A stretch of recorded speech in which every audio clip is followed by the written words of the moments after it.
Sejak kecil, Yusuf sudah mendapat tanda kenabian. Ia bermimpi melihat 11 bintang, matahari, dan bulan sujud kepadanya. Ia menceritakan mimpi itu kepada ayahnya, Nabi Yakub. Ayahnya menafsirkannya sebagai kabar gembira.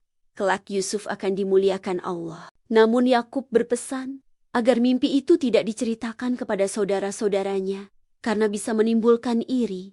Kecintaan Yakub kepada Yusuf menimbulkan rasa iri pada saudara-saudaranya. Mereka bersekongkol untuk menyingkirkan Yusuf. Dengan tipu daya, mereka meminta izin kepada ayahnya untuk membawa Yusuf bermain, lalu melemparkan Yusuf ke dalam sumur gelap. Mereka pulang sambil berpura-pura sedih, menunjukkan baju Yusuf yang dilumuri darah palsu. Yakub sangat sedih, tapi ia hanya berkata, "Kesabaran yang indah, dan Allah sajalah tempatku memohon pertolongan." Kafilah dagang yang lewat menemukan Yusuf di sumur. Ia kemudian dijual sebagai budak murah ke Mesir. Seorang pejabat tinggi Mesir Al-Aziz membelinya dan membesarkannya seperti anak sendiri. Yusuf tumbuh menjadi pemuda tampan dan berakhlak mulia. Ketampanannya membuat istri Al-Aziz tergoda. Ia berusaha merayu Yusuf, tapi Yusuf menolak karena takut kepada Allah. Saat mereka berkejaran,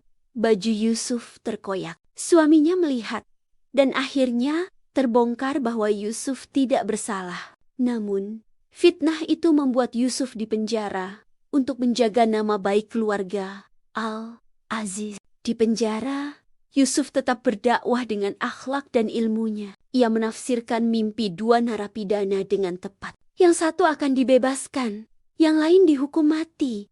Tafsir ini terbukti benar. Salah satu dari mereka kemudian menjadi pelayan raja. Raja Mesir bermimpi melihat 7 sapi gemuk dimakan, 7 sapi kurus, dan 7 bulir gandum hijau, serta 7 bulir kering. Tidak ada yang bisa menafsirkan, kecuali Yusuf. Ia menafsirkan bahwa Mesir akan mengalami 7 tahun panen berlimpah, diikuti 7 tahun paceklik. Yusuf menyarankan agar hasil panen disimpan. Raja kagum dan mengangkat Yusuf sebagai bendahara negara. Saat masa paceklik, saudara-saudara Yusuf datang ke Mesir untuk meminta makanan. Tanpa tahu bahwa bendahara negara itu adalah Yusuf, Yusuf mengenali mereka, tapi mereka tidak mengenalinya. Ia menguji mereka dengan menyuruh membawa adik bungsu mereka, Bunyamin. Saat Bunyamin dibawa, Yusuf memperlakukannya dengan kasih sayang. Yusuf kemudian menaruh piala kerajaan di karung Bunyamin,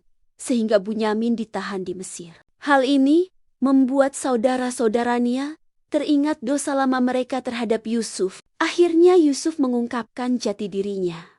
"Akulah Yusuf, dan ini saudaraku Bunyamin. Allah telah melimpahkan karunia kepada kami. Sesungguhnya siapa yang bertakwa dan bersabar, maka Allah tidak menunaikan pahala orang-orang yang berbuat baik." Saudara-saudaranya merasa malu dan memohon maaf. Yusuf dengan penuh kelapangan dada berkata, "Pada hari ini tidak ada cercaan bagi kalian. Semoga Allah mengampuni kalian."